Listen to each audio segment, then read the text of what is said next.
that was intense, high-level game. I love a game like that for not only our players, but the students, the JMU fans, people watching on television. They're learning about the Sun Belt. I already know about the Sun Belt. They're learning about the Sun Belt. It is some high-level coaching, high-level dudes. The games are intense. They're physical. They're very difficult. Winning a game is very, very difficult. And, we're always going to appreciate winning. And, I love the fact that Votto got going tonight and Mezzi's been on a nice roll. And we just different guys on different nights, and that's what we needed. Brown had, I think, 12 pretty quickly in this game, finished with 17. And it seemed like he was really having to work for those shots early. Does that play into, him getting into foul trouble later, slowing down a little bit later?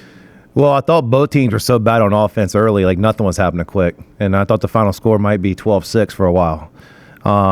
But he got going, and he can make really tough shots. And just one guy guarding him, he's going to score on one guy every single time. And it's going to take multiple guys. So we try to limit his touches. We did double him. We did trap him. We forced him into 6 turnovers. But, he's a dominant player. And, it's the tricky thing with their team is he's a dominant player and draws so much attention. But they got multiple guys that shoot 40% from three-point line. And Greg Williams is an all-conference player. So they got talent all up and down. So you want to stop Jordan Brown, but you don't want to do it, and be despite the fact that you're letting all these other guys, have open looks. Well, then I guess the question is, how did you do a pretty good job on him, and also, Williams didn't really get going until the second half? Yeah, I don't know if we did a good job. I know we did a good enough job. And we switched up defense in the second half, and because there was one point they scored 5 straight times, and we had a nice lead. They came back and they were making threes in transition and scoring against us. So we did switch things up.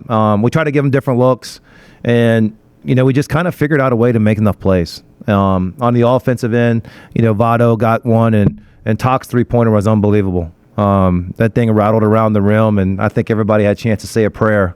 And the prayer was answered when that thing dropped through. Did you go to more fronting of Brown in the second half, and that created some issues?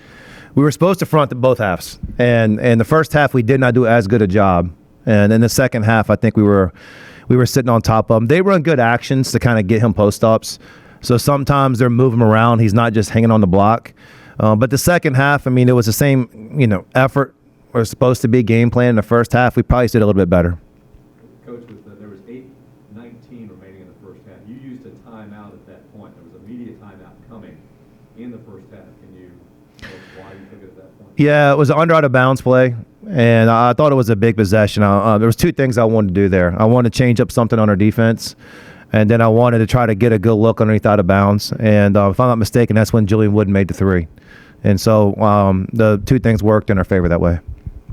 And a very close first half. What is kind of the message to your team after a very physical first half like that? And your team obviously responded. So what was kind of the message at halftime? Yeah, the first half was just a tough grind for both teams, and nobody could separate.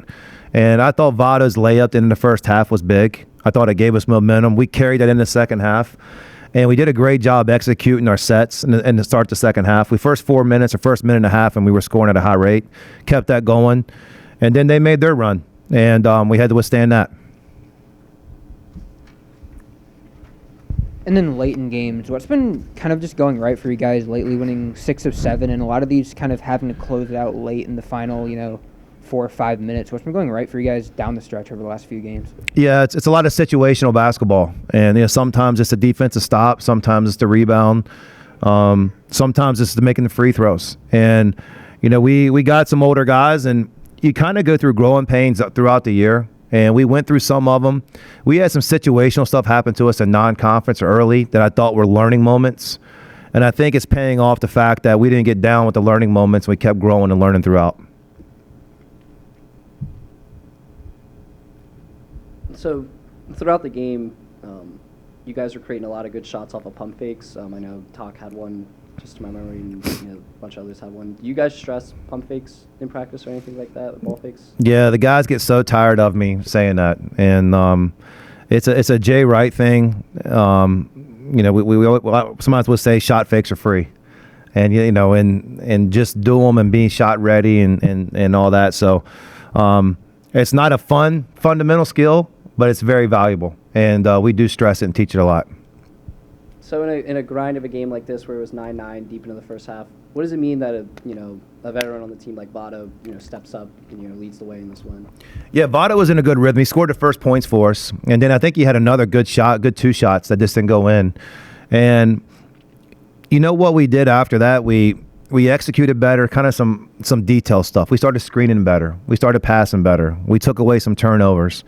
And when all that happens, we can make shots and make plays. We have some versatile guys. And so Votto really, kind of gave us confidence in the second half and carried us in the second half with his confidence. We know we're going to need him down the stretch. And in these games, tournament games, we know what a talented player Votto is, and it was great to see him, have a really good game today. And you're ending out the regular season with the two teams you started Sunbelt play with, Georgia State and Marshall. I guess, what have you seen from them? How have they grown up to this point, and how do you guys think you're a different team from the first time you played them? Oh, that's a tough question. With them, we really haven't focused on them until now, and so we'll put all our attention on Marshall. Just kind of recapping from playing them the first time. Marshall is good offensively as anybody in the league. Their guards are incredible. The big kid's probably going to be freshman of the year in the league. He's really good, and Dan D'Antoni and the D'Antoni systems, they're hard to guard. They're offensive geniuses. So it's going to be a challenge there. And we get to Georgia State. Georgia State has really talented players, and you'll see some games right now. And you guys haven't been watching scores today. If you're not ready in this league or any league right now, or you're going to lose. And so we got to focus, prepare, be ready. And Marshall's up first on Wednesday. I know you want to end up with 25 at least, but you got 20th win tonight. That's been pretty few and far between in the history of this program.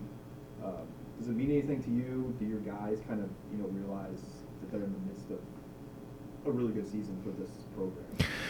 Yeah, I mean, I think we're just. I think we'll enjoy them more at the end and count them at the end. Truthfully, like we've had some maturity when we had to go on the road of just focusing right on the next game and staying within that moment. And we've put a good number of them together and been playing well, but that can't change now. And with the teams and 20 wins, I know it's a big number in college basketball. I just saw Matt Lewis in the locker room. That team would have been a 20-win team. And you can't tell me I didn't. If you put me on a lie detector test, our team we had last year was really talented, a 20-win team, but they had to deal with too much stuff. This team's got better momentum, and 20's fine for tonight, but we got to get more. By the numbers, that's 15 times in the program's history, 20 wins. Souley gets 1,000 points tonight overall his career, but a little more focused back on Votto, 1,000 with JMU.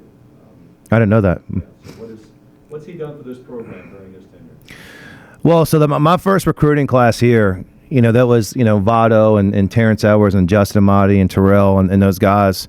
And what they had to do? They had to believe in what we were doing before we were doing it. And, there's a quote by Martin Luther King, "It's faith is I'm going to butcher it right now, but it's having faith without seeing the whole entire staircase." Well, that was one of the things I talked to them about is have faith. Come here and believe what we're going to do. A lot of them wanted this opportunity, and we're building something here. We're at the start of it, but I think what you're seeing is the excitement that JMU basketball could be, and we got to learn what the Sun Belt is. And I've been through the transition before, and our fans got to know who to hate and who not to get into the games and everything. And then we got to start traveling and getting people to our road games, especially down in the tournament. So Votto was important in building this, and he took a chance on me, and it's been a good fit.